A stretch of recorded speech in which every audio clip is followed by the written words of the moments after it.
This is the Morning Drive Podcast from Double T 97.3, presented by Cantex Roofing and Construction. I'm Mike Hebert, owner of Cantex Roofing and Construction. Every day is game day, and we'll get it right when it comes to your roofing, construction, windows, and mirrors. Call Cantex Roofing and Construction today. Together, we are one serving you. Go to the Double T 97.3 mobile app for that. Jamie Jordan asked this question. Given that the bowl season is almost over, do you think if they incentivize individuals, I'm guessing players, that more athletes / players would participate in bowl games, or is a future career always going to limit that? So we're wanting to pay them more? Yeah, right.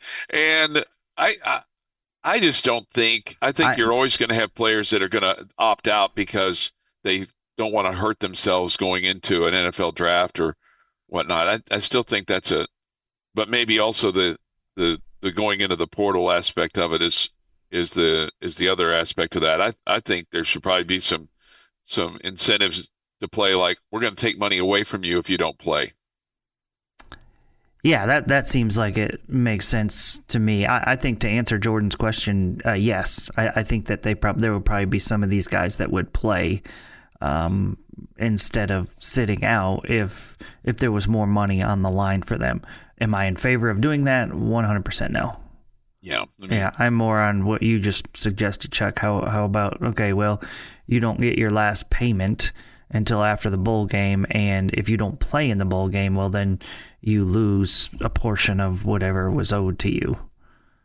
I mean, last time I checked, if you didn't report for work, whether you're, salary or on the clock, your boss probably says, "Hey, you didn't report for work today."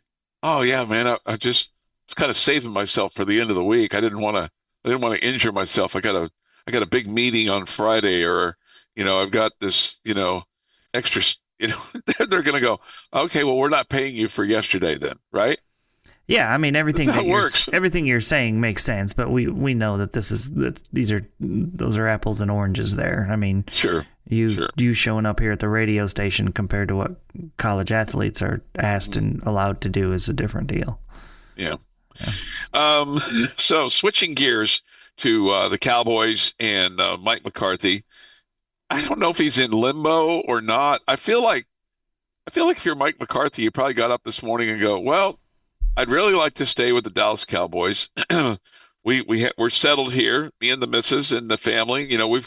We know where the grocery store is that we like to go to. We've got a dentist. We know where the ATMs are. We know where we get our gas every week. But I guess if Jerry doesn't want us to be here, then there's going to be other opportunities for him. He's kind of feel like he's in a bit of a catbird seat, oddly, situation. I don't know. I guess everything that I hear says that Mike McCarthy is backed by every expert that covers the Cowboys, and by Jerry Jones, who actually owns the Cowboys. I guess there's a possibility that Mike McCarthy could say, I want to leave, but I don't see that happening. So I feel like this is, we're all going to be sitting around wondering about it. Well, not all of us. And, there's nothing. I feel like I'm going to be really surprised if Mike McCarthy's not the head coach next year. I'm with you. I am too. This is the perfect franchise for you to do a radio show and cover. Because they give you what you want every day. You love the coaching drama and worries and wonders. I know it was a terrible season, but quarterback drama, everything. What makes you think that there's a possibility he's leaving?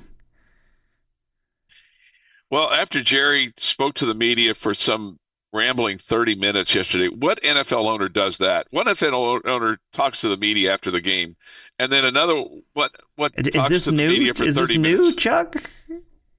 Is this new? Is this the first time you know 30 minutes. 30 minutes, though. Oh. I think he'll be back. I'll be interested to see if they, as Robert suggested in the chat line earlier, they tell him, hey, you can't call the plays anymore. I don't know if that's a big deal to Mike McCarthy. I think it's a big deal to Mike McCarthy. It'll be interesting if they say, hey, you need to change up your coaching staff a little bit. I mean, do they make a change at defensive coordinator, or do they tell the Brian Schottenheimer? I mean, they're trying to rework Dak's contract. Jerry said yesterday, among the quotes, Mike is one of the best coaches I think there is. He was hired to coach here because I thought that. He's done absolutely nothing to diminish my opinion of him as a coach. Then why just don't say he's going to be back? Then why not say that?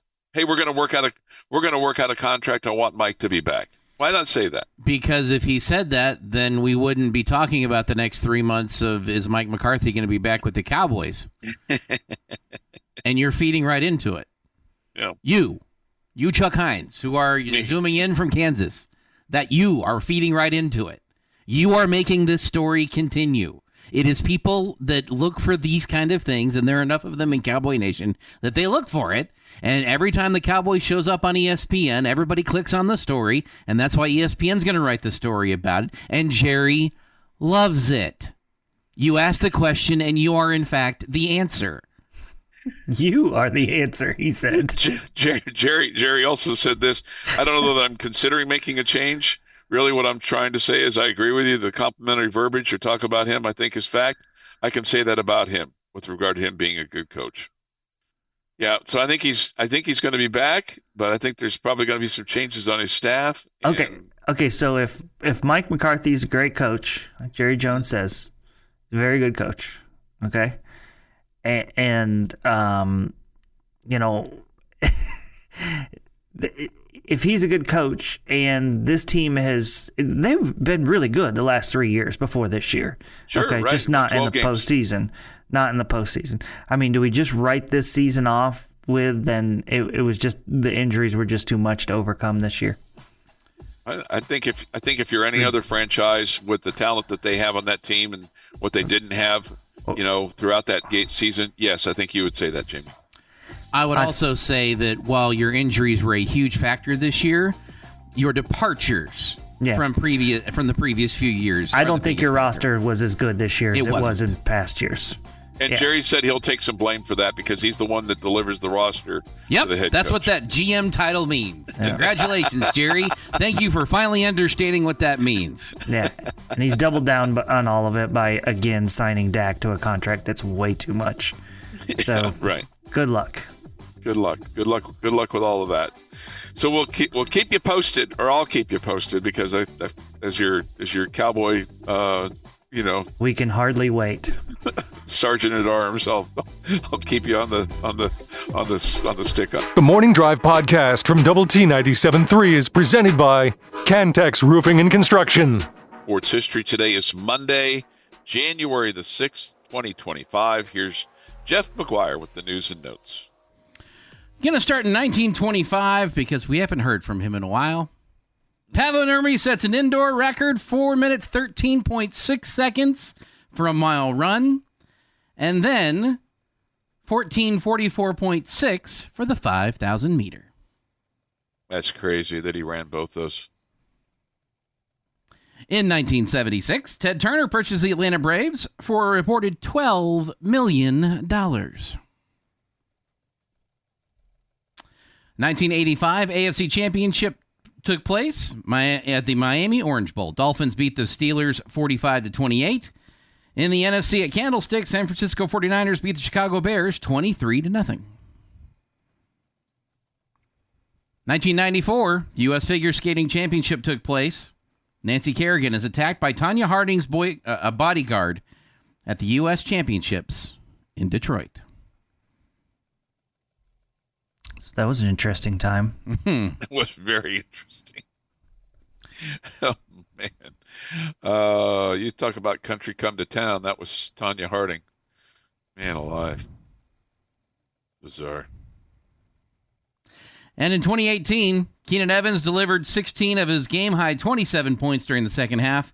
And the number 18 Texas Tech men's basketball team validated its road win at Kansas earlier in the week with a 74-58 victory over Kansas State. It is Walker's Shortbread Day. Walker's is a company out of Scotland that makes shortbreads. They do cakes, they do cookies, they do crackers, they do a bunch of stuff.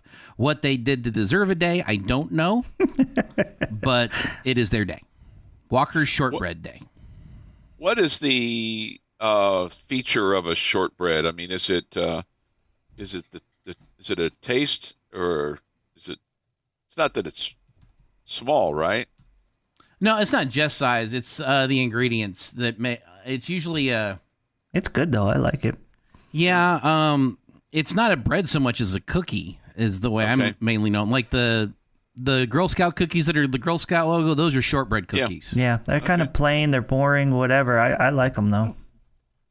Kind of have a vanilla note to them. I think is just from memory. Yeah, I don't really know. They're just good. It does not contain any leavening, such as baking powder or baking soda.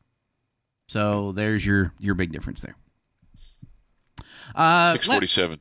Last Friday, yeah, I was dumb. Zach Smith celebrated his 29th birthday on Sunday, and had E.J. Hollow been around, he would have celebrated his 87th birthday. Okay. Today, two-time NBA slam dunk champion Mac McClung is 25. Nice. Gilbert Arenas 43. Jameis Winston is 31. Howie Long 65. Ndamukong Suh 38. Charles Haley 61. And Lou Holtz is 88. And on this day in 1912, gentlemen, New Mexico was admitted to the United States as the 47th state. Can we give it back? And that is this day in sports history. No way. This day in sports history. Hey, you're not going to give those mountains back. No way. You know, Jamie won't have anything to do when he goes over there to all those hiking trails. Yeah. No, we're keeping New Mexico. What about the drivers and the roads? The roads are a little rough. I don't have a problem with the drivers. The speed limit I dislike. What about the New Mexico drivers that are here? Those are the ones that I want to give back. I haven't noticed an issue with that, but I'll take your word for it. Does it feel like Charles Haley should be 61? Because it feels like Lou Holtz 88. That kind of fits him. 61 seems. Yeah, that seems. I would have guessed much younger. Yeah. Well, not much. Probably maybe 55 or something like that. I mean, when did the Cowboys win their last Super Bowl? Yeah, it's been a while. No, I know. Somebody on the chat line says I feel old when Howie Long. He says 61, but Jeff said that he's 65. So that's. But I felt the same way. I was like, oh wow, Howie Long 65, man. But that makes sense because that makes sense that Howie Long is 65. That feels like that makes more sense than Charles Haley being 61. Hey Jamie, I saw this article and thought of you because I know how much you're rooting for him to have great success. Our old friend Coach Cal is having problems with his ball club there at Arkansas. They did not have a good outing on Saturday. They lost to Tennessee 76-52. After the game, he took some of the blame. He said that they did not have a shoot-around before the game, and the players stepped out on the court cold. He said, basically, we had 3 or 4 guys no-show as a result. The one thing I would do different in this game is, and he slammed his fist down, tossed and turned all night. We didn't do a shoot-around today. And I felt our body time is pretty early. So I felt like if I had to do it over again, we'd have a shoot around because we had basically 3 or 4 guys no show. So basically they slept, had breakfast. Why would they not have a shoot around? Well, I mean, that happens from time to time when you have an early morning game or like a 11 o'clock game, and depending on what you did for practice the day before. I mean, that's not totally uncommon. Okay. So, I mean, how many hours are you at the arena before the game? Well, what he's talking about is they would go to the arena early, right? Shoot around, and then leave, and then come back to the That's fine. Okay, so I get your point that if you have a noon tip off or whatever, you're not going to go for a 9 a.m. Hey, sleep in. We'll be at the arena. What time do you get to the arena if it's a noon tip off? My guess is they'd probably leave around, depending on how close they are to the arena, about an hour out. Just generally kind of an hour to hour and a half out. from the arena. Now, like the before tip off, they yeah. only get to the game an hour and a half before tip off. That's about right. Yeah. Even if you haven't shot that morning. Yeah, that's dumb. Yeah. That's totally on you, Calipari. Hour and a half to. Yeah, you're not getting there 2 hours before. You're not getting there 2 hours before the tip. I mean, I would be if you I would be if you hadn't shot that morning. Like I think we left. They had shoot around on Saturday morning at I think they left here because I went with them. It was about 6:15 or 20 in the morning. They had shoot around for about a half an hour, to get them up, get them awake, get them going, and then left for the arena about I think 11:30 on maybe it was about 11:15 I think when we left here, and we're like 15 minutes away from the arena, maybe not even that far. And then the game was at 1 because you can. There's only so. I mean, that's because they'll go dressed from here from their hotel. They'll go dressed for the most part. And I don't know how the Arkansas men do things, but I mean, for him to kind of blame it on that, I mean, it's like that seems a bit rich. I mean, because it's his decision. It's his choice. It is. I mean, if you're showing up to the arena, if you pull up to the arena an hour and a half before tip off with that men's basketball team, I gotta believe they're all walking in sweatpants and all that good stuff. Yeah, right. And it's at least another 20 minutes before they're out on the court. Okay, at least. Well, in most cases, their ankles are probably taped at the hotel. They're probably pretty much ready to play when they get off the bus. Yeah, that seems really poor timing or practice, whatever, scheduling on Coach Calipari's part.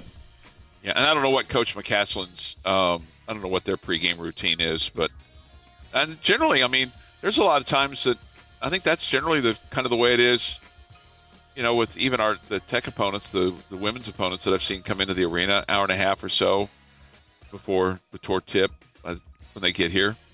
So it's not like they're going in there and spending, because they're already doing their film and all that kind of stuff is already done.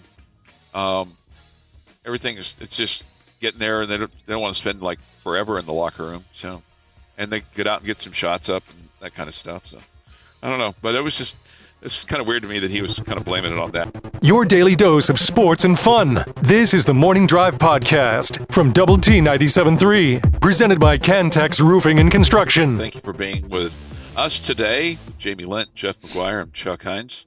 The Red Raiders have a new safeties coach, Jamie, as Texas Tech will split its defensive backs room moving forward with now Rob Green overseeing the safeties and another position coach specializing in cornerbacks, although they haven't specified that yet. I think Darcel McBath is a candidate for that.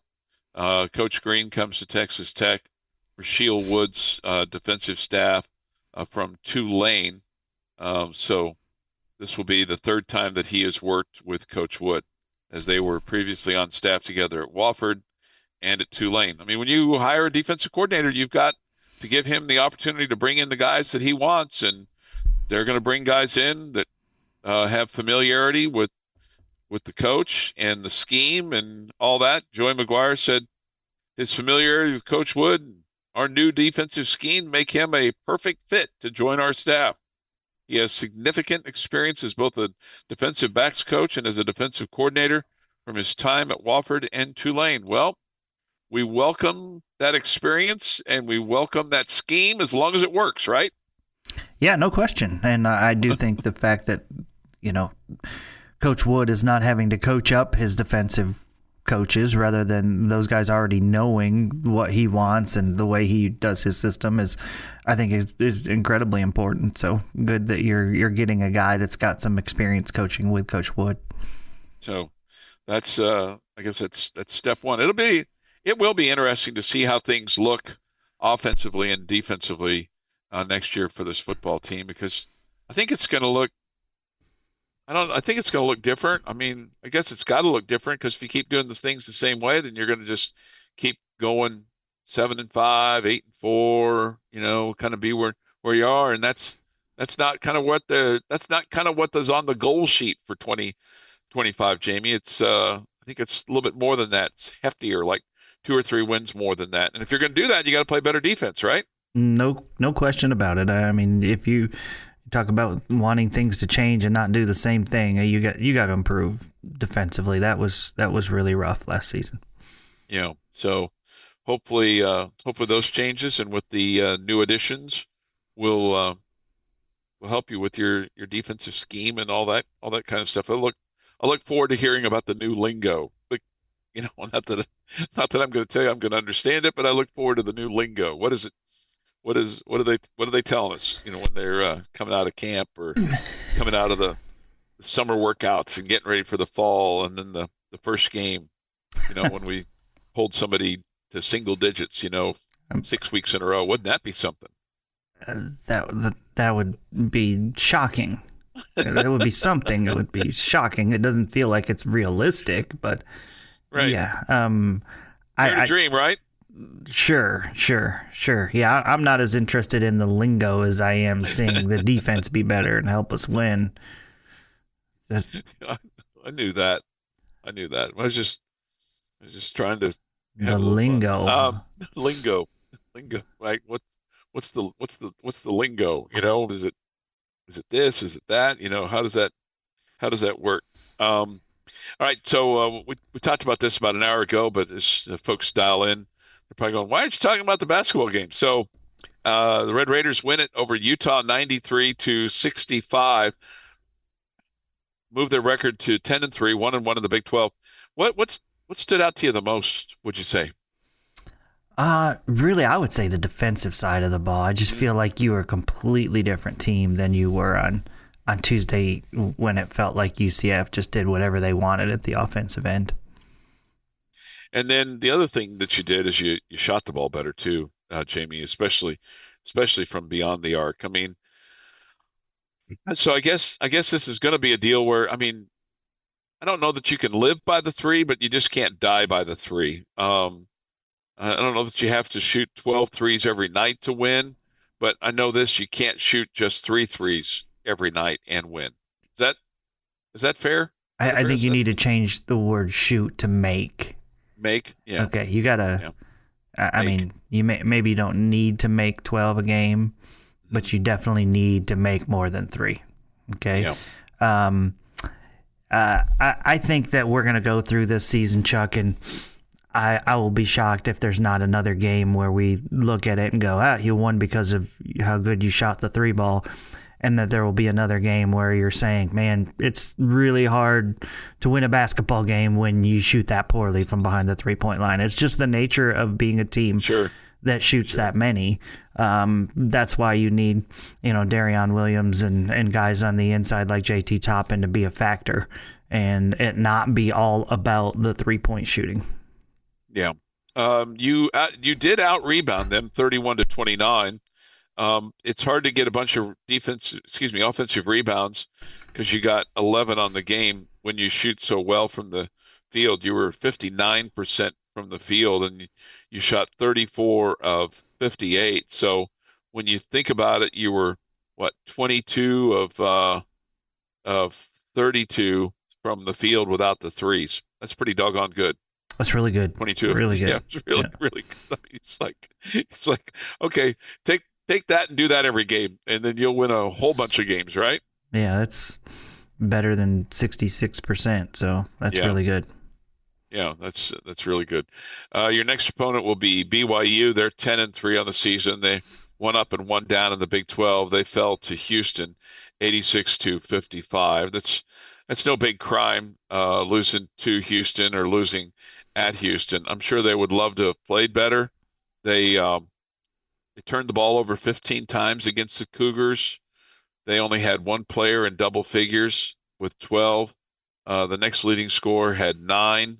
So, 55 points. That's a pretty rough day offensively, but that's what you come to expect against that Houston pressure defense.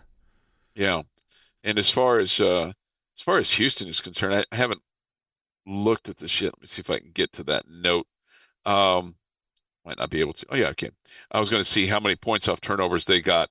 Yeah, 24 points off turnovers for Houston, and Houston was 16 of 34 from beyond the arc. So they're a really good shooting team. In the second half, they went 11 of 18 from three. Mm-hmm.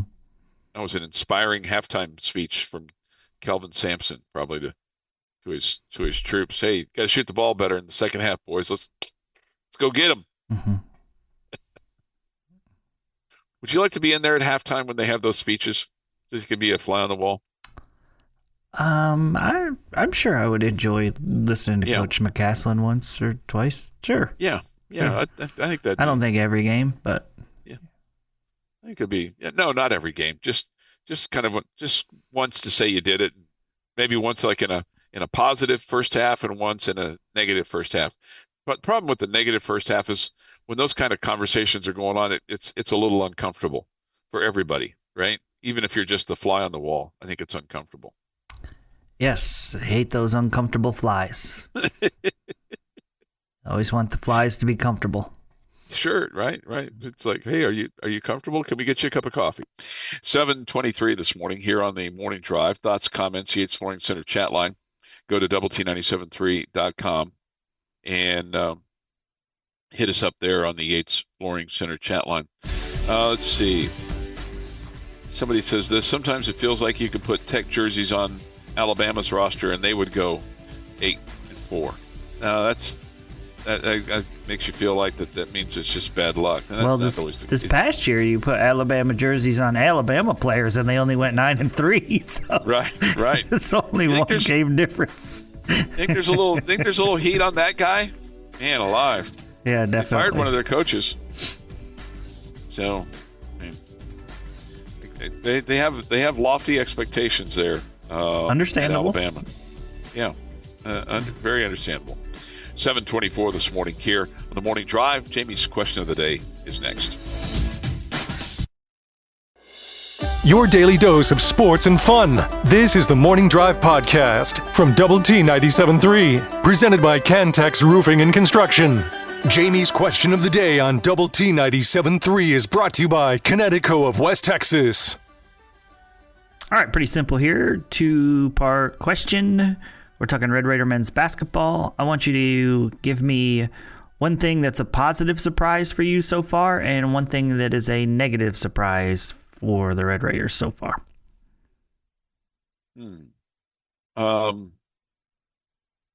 guess I was surprised that they were having struggles with their defense, but maybe they've righted that ship a bit.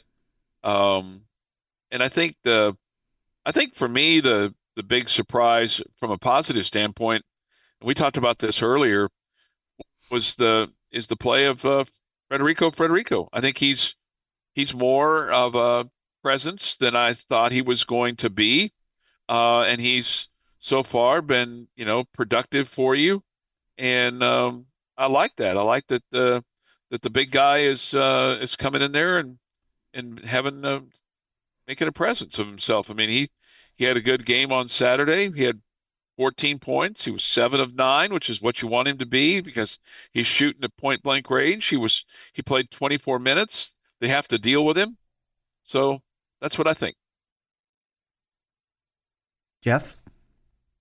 This is hard because I've got a couple of negative surprises. I don't know that I've got just one glaring positive one that we haven't already discussed. We've talked about JT Toppin and how he's been really good, but we kind of expected him to be good. Didn't necessarily think he'd be that good. Federico, we've talked about a little bit. I didn't have doubts in the talent that was coming in. On my negative surprise, though, is how reliant we are on the 3-ball for offense. I wasn't expecting that. I know that's the way college basketball has gone recently, but I was surprised to see it manifest in that way versus UCF, where you have become the live by the 3, die by the 3 offense. I guess on the surprise, I was surprised in this past game how well your defense played. I thought your defense could be good. I didn't think they were going to be that good. I don't know that they'll be that good, but as an individual basis, I was surprised that it got turned up that much. Okay. The negative for me, I guess, really surprised that Devin Cambridge left the team.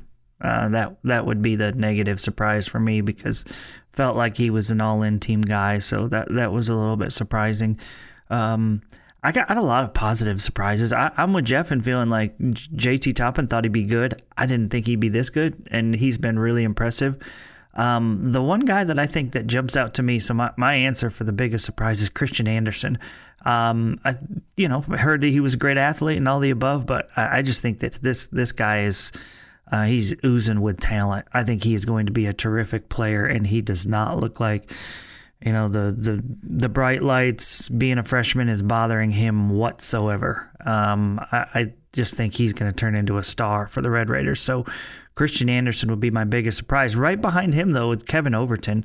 I did not think that he would make that much of an impact, and he looks like another guy that just the situation is never too big for him. He looks calm on the court. His outside shot, he's shooting 33% from three-point range, is not phenomenal, but it feels like I'm a little surprised that it's that low. It feels like he shot it better than that. But I think Overton's been a terrific addition to this team, and I really like what he brings to the squad. Okay. Chance McMillan's averaging 15.5 points a ball game. Christian Anderson is averaging 8.7 points a ball game. He's shot the ball well from three. Frederico is averaging 8.4, and Toppin tops the list at 18.6 points per ball game. And he's a guy that is getting some rebounds for you as well, as he's the leading rebounder at 10.1 a game through all the games that he has played so far, which is 9. And that's those are good numbers, Jamie. And he's picked up 55 defensive rebounds with his 36. So yeah, I think you're right. I think he's better than what maybe better than what we thought he was going to be. Certainly been more productive. Certainly been more, maybe when you didn't have him, we're like, oh wow, we really miss this guy. I'm glad we have him. Absolutely, no question. There's I don't know. I think there's been a lot of surprises, and maybe you could, and I think one of you guys or both of you guys touched on the fact of surprise that you had such a rough start in game 1 against UCF, and it did feel like UCF just had one of those nights where it was their day and the shots were falling, but just didn't see that I don't know, kind of felt like you sleptwalk into that game a little bit. And I wonder if that has anything to do with, the holidays, first game back, all the above, or throw into the fact that you just, the non-conference schedule was pretty toothless. If that factored in, that you just kind of got punched in the mouth and you needed a wake-up call, well, looked like the Red Raiders got the call and they played much better on Saturday night, which was really nice to see. Yeah, I was listening to the game on Saturday. And I don't know I think it was in the pregame that Jeff Haxton was talking about this, about the need to get Kerwin Walton started or restarted or going. And he may be your disappointment right now, just from an individual standpoint, just in terms of his production. He's averaging 5.5 points a game. He's not shooting the ball particularly well. Well, yeah, he's at 37% and 42% from beyond the arc. It's so what's your take on Walton so far, Jamie? Well, I still think he's doing a good job on the defensive end, but I would agree with Mr. Haxton that the Red Raiders desperately, maybe not desperately, but would love to see him get going, because we all know how good of a shooter he is. So, maybe it's just one game that kind of snaps him out of it and he gets going, but I just think he makes you all that much more dangerous when he's shooting it well. Well, and maybe too, you're getting used to some new players and some depth, and his minutes, he's at like 19 a game. So, when you get in there, you got to be productive, or you're not going to get, real minutes or real playing time. So, you've got a little extra heat on you now as these guys have come in, the new guys that have come in and maybe taken some of those minutes away, and when you're on, you got to be on. The Morning Drive podcast from Double T 97.3 is presented by Cantex Roofing and Construction. Hey, good morning. It is the Morning Drive on Lubbock Sports Station, Double T 97.3 and Double T 97.3.com with Jamie Lent and Jeff McGuire. I'm Chuck Heinz. Great to have you with us on this Monday morning. Jamie, it is the first Monday of the new year. Okay, if you're keeping track of our first, since I don't know if you kept track of our last year, but this is our first Monday together of the new year. Thoughts, comments, Yates Flooring Center chat line. Go to doublet973.com for that, or the mobile app. The Visual Edge IT hotline is open too at 806-771-0973. We come to you from our First United Bank studios. We get this question, and Jamie, you may have an answer on this. Somebody wants to know the over-under on the number of times that I say Super Wild Card Weekend this week. Do you have a guess on that? I really don't. I don't. I bet you could make a better guess, couldn't you? Well, I don't know. I've got it set at 12.5. That's 3 a day plus 1, not counting him asking the question of what the over-under is.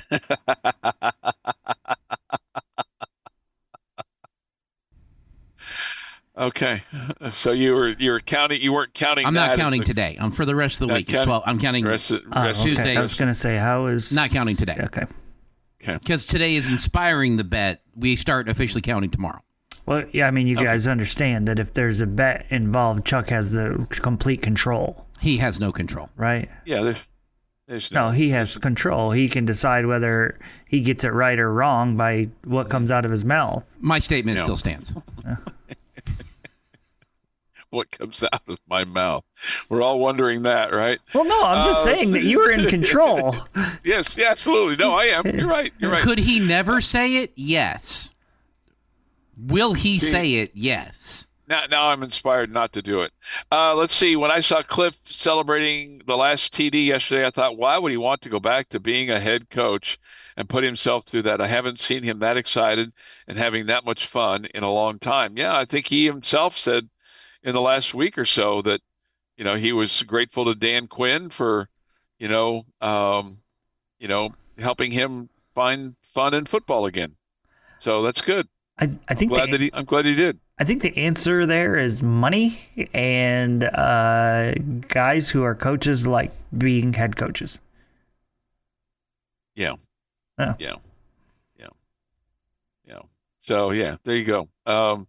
It is what it is. All right, Jamie, I saw this and I immediately thought of you the other day when I saw this story come out, and I wanted to get your take on it. The headline is this, and this is maybe all you need to know. Report: NCAA considering 5-year eligibility rule for all sports. On the surface of that, what do you think about that? I don't. Let's make it 5 years. Don't have a major opinion one way or the other. I mean, I'm a little bit numb to all of this now. Mm-hmm. So, I mean, if they want to turn 4 into 5, okay. I mean, I don't know that it obviously affects the just like this junior college rule, it affects the kids that are coming out of high school trying to get into a program at a Division I level, and they may have to go the junior college route or smaller school route to get the opportunity. But I mean, in the NCAA basketball tournament, I think you'll see some of the mid-majors be even better than they have been at times, because that allows them to get even older together. And so I don't know. Again, I don't have this. I don't have a major opinion of it. I mean, I wouldn't vote for it if it was me, but it's not surprising, I guess. Is there a reason that they want to go to this? If there is, I've not dived that deep into it to see if there is. To me, if they just said, "Hey, everybody gets 5," then I would say do away with the whole red shirt thing, the whole injury waiver thing, just, hey, guys, you got 5 years. This is it. So use them as best you can. If you get injured, sorry about you. If there's a COVID, sorry about you. If you only get to play 2 games, sorry about you. But none of those things are going to happen. I know. This is not a we give this and we get something in return. That's not how college sports works now. Yeah. It's just That's sad. I mean, it is what it is. It's surprising to us old fuddy-duddies, right? Just because for so long, college sports was one way, and now it's changing to something different. And it just feels like all the power, every bit of it now going to the student athlete, and there's no kind of return for that. It is what it is. Would you be also in favor of the high school kids not being able to enroll early, or do you like that rule? Or like that allowance? I think that's the kid's choice, ultimately. You hear the stories, and some of them are ugly, about kids being forced into doing that if they want a spot on a program, and that ultimately takes away their last semester of their senior year of high school. But again, nobody's forcing them to do it.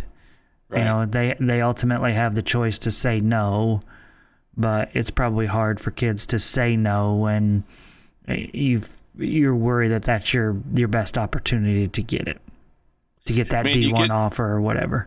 Yeah, you get a leg up because you get in there and you're able to learn the system and get your college career started and all that. I just think sometimes and again, this is the old man in me that feels like sometimes we accelerate everybody's, maturity to the point where you don't get to enjoy the process along the lines. It's like we're so anxious to get them into school that they don't spend any time at home. And then we're so anxious to get them into college that they don't get to hang with their friends and enjoy that last semester of their senior year where they may be on kind of coast and they just kind of get to enjoy life a little bit.